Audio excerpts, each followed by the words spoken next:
I got so much motherfucking design on right now. Break it down, bring it back, make it clap. I got 3 old thoughts, new block, where that thing. Bitches on my line, and you know. Kita akan melakukan sosialisasi. Sebelumnya kita ucapkan terima kasih kepada tuan rumah yang telah menyediakan tempat, dan terima kasih juga kepada warga-warga RT 5 RW 6 Auman Lor Ungaran yang telah meluangkan waktunya untuk hadir pada acara malam ini dalam rangka sosialisasi tentang LGBT. Ya, sebelumnya perkenalkan, nama saya Akbar Fahriansyah dari Prodi Pendidikan Geografi. Sebelumnya perkenalkan, nama saya Nur Hanifah Zega, bisa dipanggil Hanifah, dari Pendidikan Geografi asal daerah Klaten. Perkenalkan, nama saya Amalia Ahmad Bayu, bisa dipanggil Amal, dari Pendidikan Geografi asal saya dari Klaten.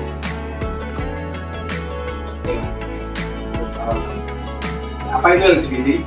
LGBT merupakan singkatan dari lesbian, gay, biseksual, dan transgender. Kaum LGBT memiliki sebuah lambang berupa bendera pelangi yang menjadi cikal bakal mereka untuk bergerak, atau yang dikenal dengan sebutan gerakan pelangi. Jenis-jenis LGBT ya, yaitu yang pertama ada gay. Itu sebutan khusus untuk laki-laki yang memiliki orientasi seks terhadap sesama jenis. Yang kedua lesbian, itu sebutan untuk perempuan yang menyukai sesama jenis. Yang ketiga biseksual, sebutan untuk orang biasa yang tertarik kepada laki-laki dan perempuan. Dan yang terakhir itu transgender, sebutan untuk orang yang cara berperilaku dan berpenampilan berbeda atau tidak sesuai dengan jenis kelaminnya.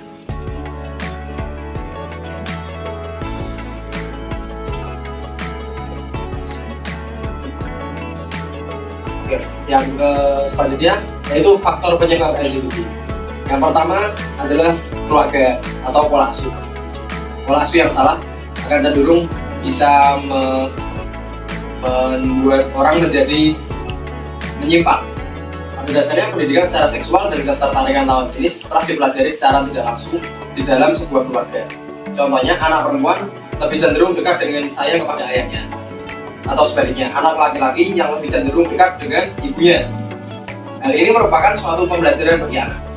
Tapi ketika perilaku kekerasan yang diberikan oleh seorang ayah kepada anak perempuannya, atau sebaliknya, dengan berbagai konflik yang berbeda, dapat menciptakan perasaan trauma bagi anak tersebut.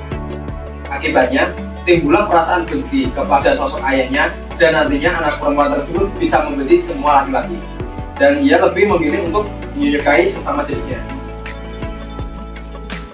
Yang kedua, lingkungan atau pergaulan. Faktor lingkungan dan dengan siapa seorang tersebut bergaul, serta gaya hidup yang dipakai menjadi salah satu faktor penyebab yang paling dominan terhadap keputusan seorang untuk menjadi bagian dari komunitas LGBT. Dalam hal ini, LGBT dapat dianalogikan sebagai sebuah virus yang dapat menyerang siapa saja. Kembali lagi kepada sistem kekebalan tubuh seseorang tersebut untuk dapat menerima virus tersebut. Sebab sistem imun seorang itu berbeda-beda. Apabila tidak dilandasi dengan keimanan yang kuat, maka lingkungan tersebut akan bisa mempengaruhi. Ditambah lagi, hubungan pergaulan yang terkesan bebas dan tidak dengan aturan akan semakin memperkuat virus LGBT masuk ke dalam tubuh seseorang. Yang ketiga adalah genetik. Berdasarkan hasil penelitian, dikatakan LGBT memiliki sifat yang bisa menurun dari anggota keluarga sebelumnya. Dalam dunia kesehatan, pada umumnya seorang laki-laki normal memiliki kromosom XY, sedangkan perempuan normal memiliki kromosom XX. Akan tetapi, dalam berbagai kasus ditemukan bahwa seorang pria bisa saja memiliki kromosom XXY, yang artinya kelebihan satu kromosom. Akibatnya lelaki tersebut memiliki perilaku yang mirip dengan perempuan. Kasus ini sering diyakini oleh pengidap LGBT sebagai ada sesuatu yang salah dalam dirinya. Yakni ia telah terjebak dan terperangkap dalam tubuh yang salah. Tak jarang hal tersebut membuat si pengidap akan melakukan operasi kelamin dan merubah total hidupnya. Diteliti lebih lanjut, untuk faktor genetik ini hanya berlaku pada transgender. Sebab untuk gay dan lesbian secara kesehatan dan fisik adalah normal, namun yang bermasalah adalah kejiwaan mereka.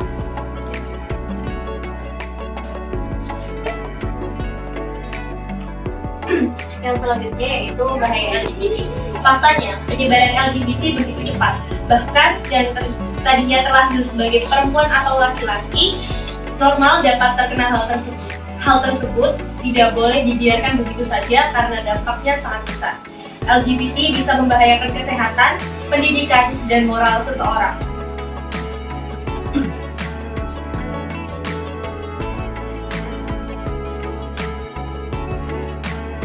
Dampak yang pertama yaitu dampak kesehatan.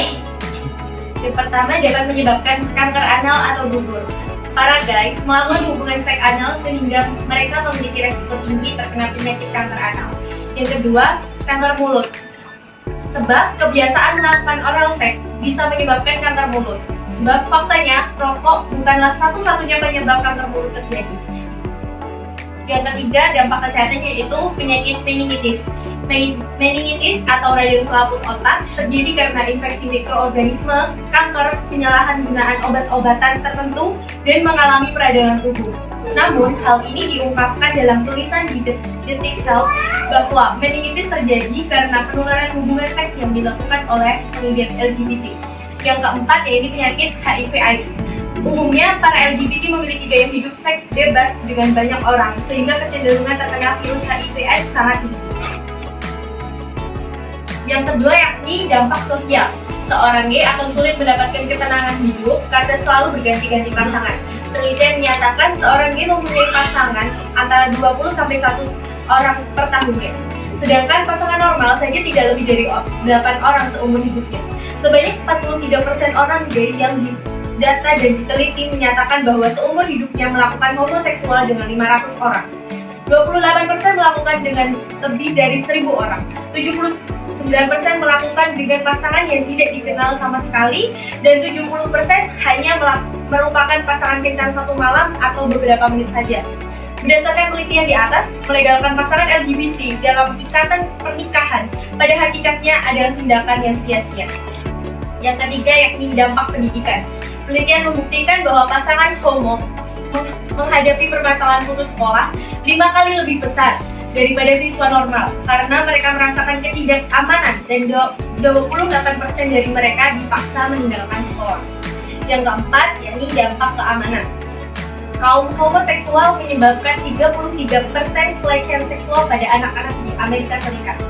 Padahal populasi mereka hanyalah 2% dari keseluruhan penduduk negara itu. Sementara itu di Indonesia, melalui riset dan bantuan Google dalam kurun waktu 2014 hingga 2016 telah terjadi 25 kasus pembunuhan sadis dengan latar belakang kehidupan pelaku atau korban dari kalangan pelaku homoseksual. Yang terakhir yaitu mengenai cara mencegah adanya LGBT. Yang pertama yaitu pola asuh orang tua yang diterapkan sesuai dengan jenis kelamin anak. Contohnya seperti jika kita memiliki anak laki-laki, maka kita harus menerapkan pola asuh yang sesuai dengan anak laki-laki. Misalnya kita ajak bermain bola atau kita ajak bermain mobil-mobilan dan sebaliknya. Yang kedua yaitu menjaga pergaulan di lingkungan. Kita senantiasa harus selalu menjaga pergaulan anak-anak kita, tidak boleh menyimpang atau bahkan bisa memberikan dampak yang buruk terhadap anak kita sendiri atau terhadap diri kita sendiri. Yang ketiga itu menutup segala celah pornografi, misalnya dari gadget. Orang tua juga harus aktif dalam hal ini dikarenakan penyebaran LGBT tidak hanya secara langsung, dapat juga secara tidak langsung, seperti sering menonton video pornografi tentang homo atau lesbi seperti itu. Yang keempat yaitu diadakan kajian atau seminar mengenai bahaya LGBT di sekolah-sekolah. Yang kelima, adanya undang-undang yang melarang adanya LGBT sehingga hal ini tidak menyebar semakin parah. Yang terakhir, diadakan penyuluhan keagamaan mengenai LGBT yang menyimpang dari aturan agama seperti yang kita lakukan sekarang mengenai sosialisasi LGBT pada warga-warga awam yang sekiranya tabu mengenai hal ini. Seperti itu.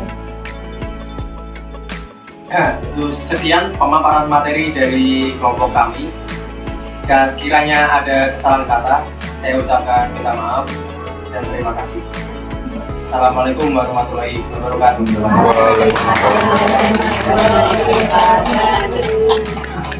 Ini kan Pak Wi.